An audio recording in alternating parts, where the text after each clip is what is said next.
राजकुमारी पद्मिनी सिंघल के राजा गंधर्व और रानी चंपावती की बेटी थी।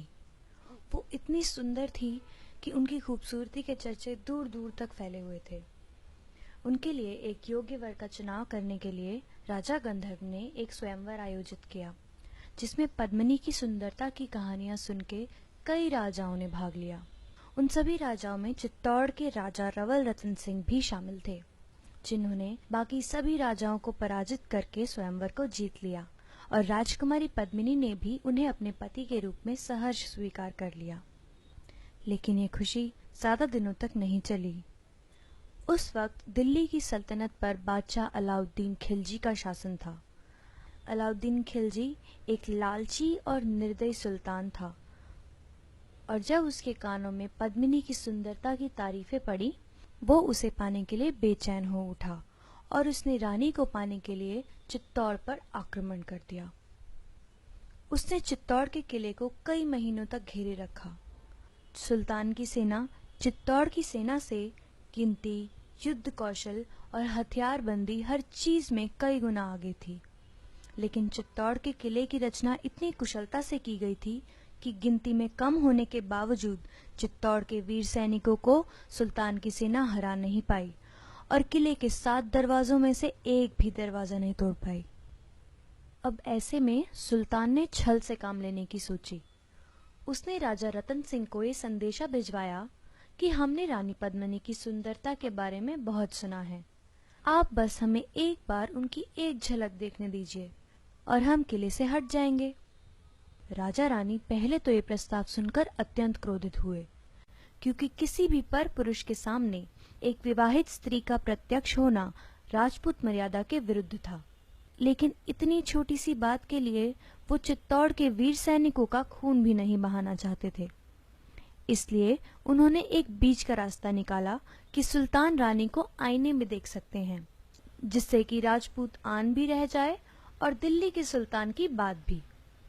उसके बाद सुल्तान को रानी पद्मिनी के महल में ले जाया गया।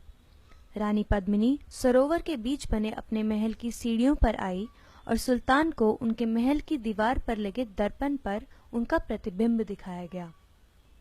इतनी दूर से भी रानी का रूप देखकर सुल्तान अलाउद्दीन के नापाक इरादे और भी मजबूत हो गए। उन्होंने राजा रतन सिंह का शुक्रिया किया और उनसे विदा लेने लगे।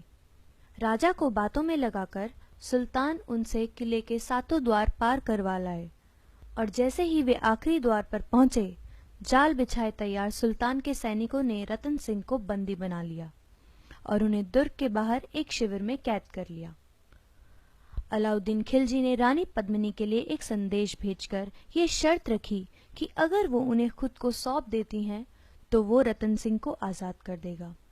अपने पति को छुड़ाने के लिए रानी पद्मिनी ने ये शर्त स्वीकार कर ली, लेकिन ये शर्त रखी कि उनके साथ उनकी 700 दासियां भी उनकी देखभाल करने के लिए आएंगी, और इसके अलावा वे अपने पति से एक अंतिम बार एकांत में मिलना चाहती हैं।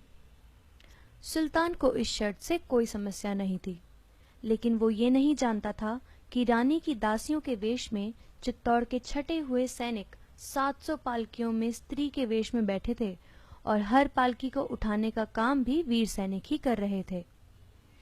कड़े पहरे के बीच रानी की पालकी को सीधा उस शिविर में उतारा गया जहां पर रतन सिंह को कैद कर रखा था। लेकिन उस पालकी में भी पद्मिनी नहीं, बल्कि उनका 12 साल का भतीजा बादल था, जिसने आते ही रतन सिंह को आजाद किया और उसके एक इशारे पर सभी सैनिक पालकियों से उतरकर अचानक ही सुल्तान की सेना पर टूट पड़े। इस बात से अनजान सुल्तान की भारी सेना को भी संभलने में वक्त लगा, और राजा रतन सिंह को सुरक्षित किले में वापस पहुंचा देने के लिए इतना समय ही काफी था। उस दिन के बाद कई दिनों तक सुल्तान और चित्तौड़ के सैनिकों में युद्ध चलता रहा, लेकिन धीरे धीरे चित्तौड़ के वीर सैनिक वीर गति को प्राप्त होने लगे और चित्तौड़ का किला कमजोर पड़ने लगा। जब रानी को ये प्रत्यक्ष दिखने लगा कि चित्तौड़ की हार निश्चित है, उन्होंने सुल्तान के हाथ पड़ने की बजाय आग में जल जाना बेहतर समझा। किले की सभी महिलाओं ने भी उनके इस निर्णय का समर्थन किया। राजपूतों में इस प्रथा को जौहर का नाम दिया जाता था। एक तरफ जहां सुल्तान किले के द्वार पे द्वार भेद रहे थे, तो वहीं इस तरफ किले के अंदर एक विशाल चिता का निर्माण किया गया। रानी पद्मिनी के साथ 16,000 राजपूत महिलाओं ने अपने संबंधियों से अंतिम विदा ली और उस जलती चिता में आहुति की तरह समा गई। और थोड़ी ही देर में वो सौंदर्य, जिसके ऊपर पूरे साम्राज्य को गर्व था, आग की लपटों में स्वाहा होकर कीर्ति कुंदन बन गया। महाराणा रतन सिंह के नेतृत्व में 30,000 राजपूत सैनिक केसरिया बाना बांधकर हर हर महादेव का नारा लगाते हुए सुल्तान की सेना पर भूखे शेरों की तरह टूट पड़े और अद्भुत पराक्रम दिखाते हुए वीर गति को प्राप्त हुए। खून से रंगारंग सुल्तान ने जब किले में प्रवेश किया तो भीतर उसे कोई भी नहीं मिला।